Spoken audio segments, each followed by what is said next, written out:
Good morning students. आज हम BA first year के सेकंड पेपर को स्टार्ट कर रहे हैं। उसका आज का हमारा टॉपिक है भारतीय समाज। पेपर का नाम भी आपका क्या है? भारतीय समाज। तो इसमें आज हम पढ़ेंगे भारतीय समाज शास्त्रीय दृष्टिकोण। दो दृष्टिकोण है भारतीय समाज को समझने के, उनसे संबंधित जो अध्ययन हुए हैं। एक तो आपका शास्त्रीय दृष्टिकोण और एक आपका क्षेत्र कार्य दृष्टिकोण। तो आज हम किसको पढ़ेंगे? शास्त्रीय दृष्टिकोण को। भारतीय समाज और संस्कृति को समझने हेतु यहाँ शास्त्रीय दृष्टिकोण पर विचार करना आवश्यक है। इस दृष्टिकोण पर विस्तृत चर्चा करने से पूर्व हमें भारतीय ऐतिहासिक पृष्ठभूमि को जानना आवश्यक है। तो भारतीय ऐतिहासिक पृष्ठभूमि को हम किससे समझते हैं? हमारे वेदों पुराणों से। हमारे समाज की विशेषताएं क्या रही हैं, हम इसे समझते हैं। तो शास्त्रीय दृष्टिकोण के अंतर्गत समाज से संबंधित लिखित सामग्री का अध्ययन कर समाज का यथार्थ में विश्वसनीय चित्र प्रस्तुत किया जाता है। लिखित सामग्री क्या हो गई समाज से संबंधित?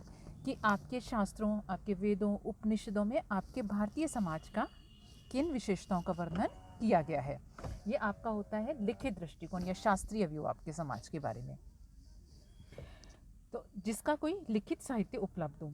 पाठ्य सामग्री के प्रमुख स्रोत धर्म ग्रंथ, वेद, पुराण, उपनिषद, स्मृतियाँ, रामायण, महाभारत तथा समाज संबंधी अन्य लिखित साहित्यिक रचनाएं हैं। इन्हीं के अध्ययन के आधार पर समाज का पाठ्य परिदृश्य प्रस्तुत किया जाता है।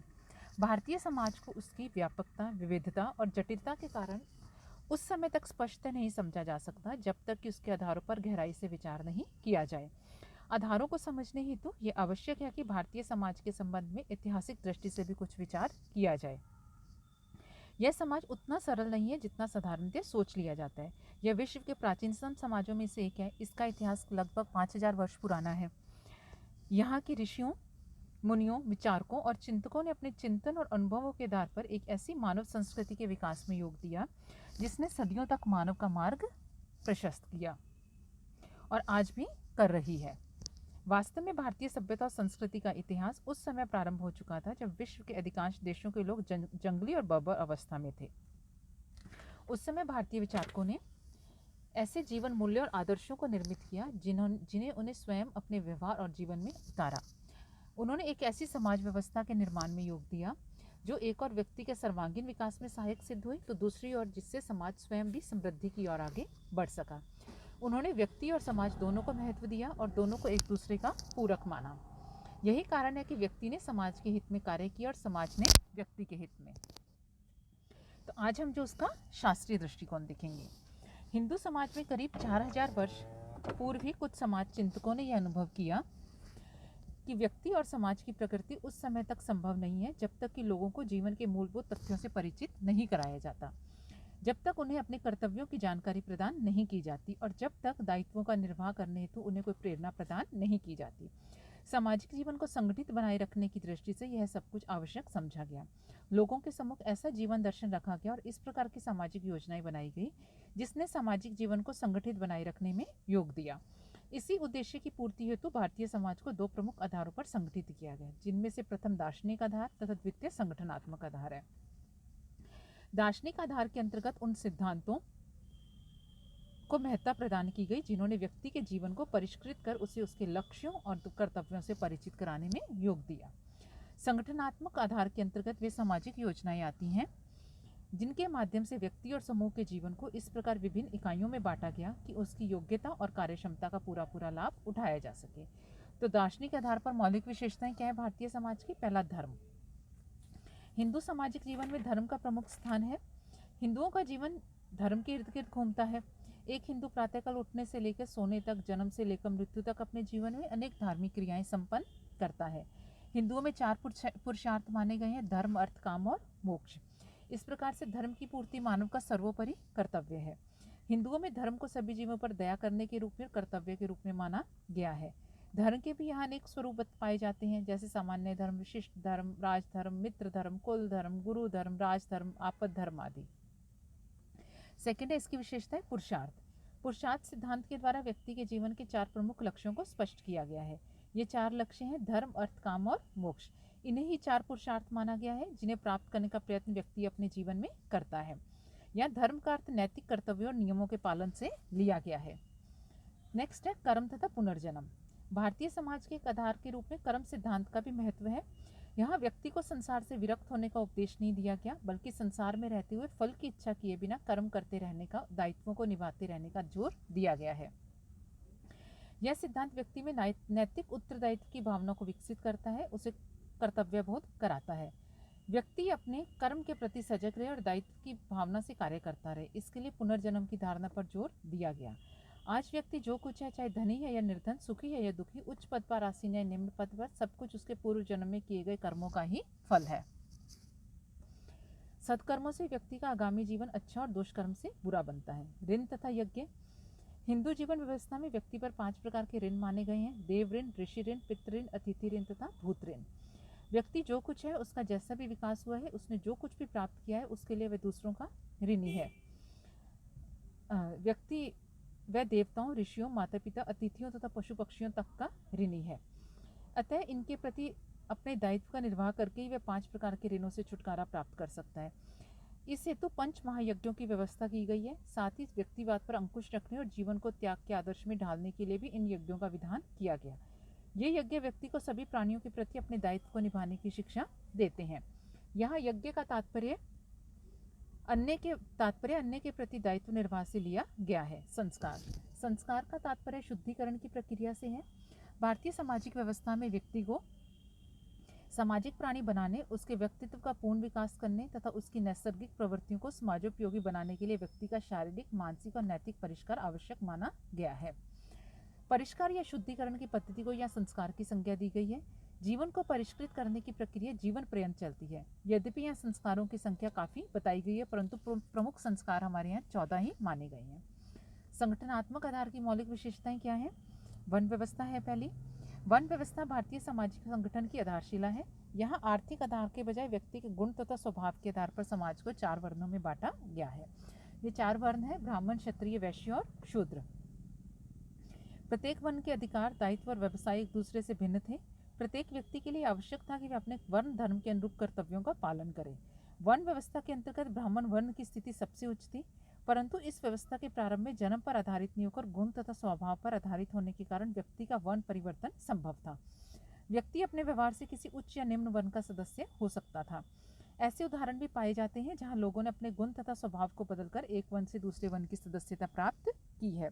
नेक्स्ट है आश्रम व्यवस्था। वन व्यवस्था का उद्देश्य समाज के जीवन को और आश्रम व्यवस्था का उद्देश्य व्यक्ति के जीवन को संतुलित एवं संगठित बनाए रखना था। आश्रम व्यवस्था के माध्यम से व्यक्ति के जीवन में भोग तथा त्याग दोनों के महत्व को स्वीकार किया गया।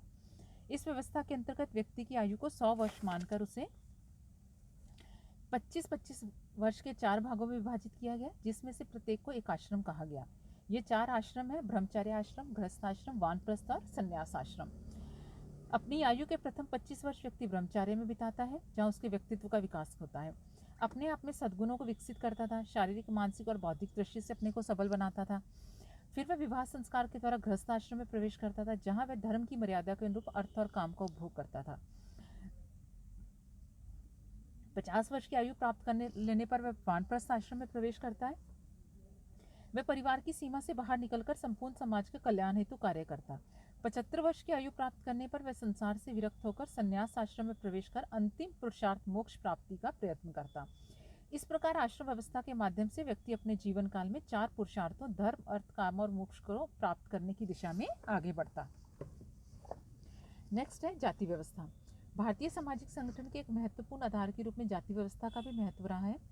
भारतीय समाज हजारों ऐसी जातियों और उपजातीय समूहों में बटा है, जिनकी सदस्यता का आधार व्यक्ति के गुण एवं स्वभाव को नहीं होकर जन्म है। भारतीय समाज में कालांतर में स्तरीकरण के आधार के रूप में गुण तथा स्वभाव का स्थान जन्म ने ले लिया। परिणाम यह हुआ कि वर्ण व्यवस्था जाति व्यवस्था के रूप में बदल गई। प्रत्येक वर्ण में जातियां बढ़ती गई और जाति की सदस्यता पूर्णतः जन्म पर आधारित हो गई। यद्यपि वर्ण परिवर्तन तो फिर भी संभव था, परंतु एक जाति की सदस्यता छोड़कर किसी अन्य जाति में पहुंचना प्राय असंभव था। धीरे धीरे एक ही वर्ण की विभिन्न जातियों तक में ऊंच नीच की भावना पनपने लगी। उच्च जातियों को उनके विशेषाधिकार प्राप्त रहे तो निम्न जातियों को कुछ निर्योग्यताओं से पीड़ित रहना पड़ा है। नेक्स्ट विशेषता है संयुक्त परिवार। भारतीय समाज के परंपरागत आधार के रूप में संयुक्त परिवार का विशेष महत्व रहा है। मैक्स मूलर ने संयुक्त परिवार को भारत की आदि परंपरा माना, जो सदियों से भारत को सामाजिक विरासत के रूप में प्राप्त होती रही है। बहुत प्राचीन काल से ही भारतीय समाज की इकाई वास्तव में संयुक्त परिवार ही रहा, ना कि व्यक्ति। संयुक्त परिवार भारतीय संस्कृति के आदर्श तत्वों और समूह कल्याण के सुंदर आदर्श को प्रस्तुत करता है। एक संयुक्त परिवार उन लोगों का एक समूह है जो साधारणतः एक ही मकान में साथ साथ रहते हैं, एक ही रसोई में बना हुआ भोजन खाते हैं, सभी परिवार की आय का सम्मिलित रूप से उपभोग करते हैं, सभी संपत्ति के संयुक्त स्वामी होते हैं तथा सभी सामान्य पूजा या धार्मिक क्रियाओं में भाग लेते हैं। इसमें साधारणतः 3-4 पीढ़ियों के रक्त संबंधी होते हैं, यद्यपि कुछ ऐसे सदस्य भी होते हैं जो रक्त संबंधी नहीं होते। उपयुक्त विवेचन से स्पष्ट है कि भारतीय समाज के कुछ ऐसे परंपरागत आधार रहे हैं जिन्होंने समाज में समन्वयकारी परिवर्तनों के विकास में योग दिया। इन आधारों ने व्यक्ति की उन्नति के साथ साथ समाज के विकास में भी सहायता पहुंचाई। भारतीय सामाजिक व्यवस्था से संबंधित उपरोक्त बातों ने व्यक्ति को समन्वित जीवन व्यतीत करने हेतु प्रोत्साहित किया। भारतीय सभ्यता और संस्कृति अति प्राचीन है। यह ऋषियों, मुनियों, विचारकों, धर्मगुरुओं ने अपने चिंतन के परिणाम स्वरूप समाज की सर्वांगीण प्रगति में अपना अभूतपूर्व योग दिया। प्राचीन काल में शास्त्रीय परंपरा को व्यक्त करने वाले अनेक ग्रंथों की भी रचना हुई। ऐसे ग्रंथों में वेद, पुराण, उपनिषद, रामायण, महाभारत, गीता आदि प्रमुख हैं। यहाँ कई प्रकार की स्मृतियों की भी रचना की गई। इन ग्रंथों में परंपरागत भारतीय सामाजिक व्यवस्था को दर्शाया गया है।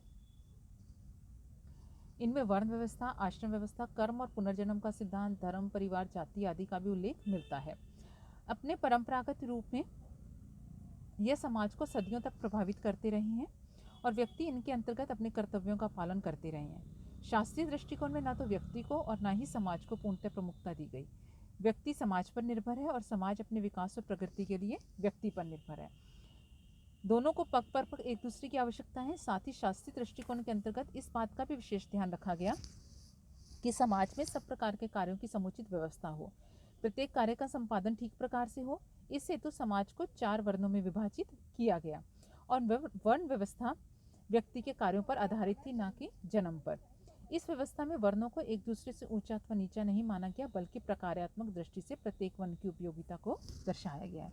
तो इस तरह आज हमने शास्त्रीय दृष्टिकोण देखा, जिसमें कि हमने भारतीय समाज की उन विशेषताओं का उल्लेख किया, उनके बारे में हमने अध्ययन किया जो कि आपके शास्त्रों, धर्म ग्रंथों, वेद, उपनिषदों में वर्णित हैं।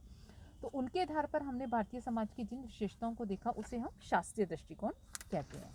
धन्यवाद।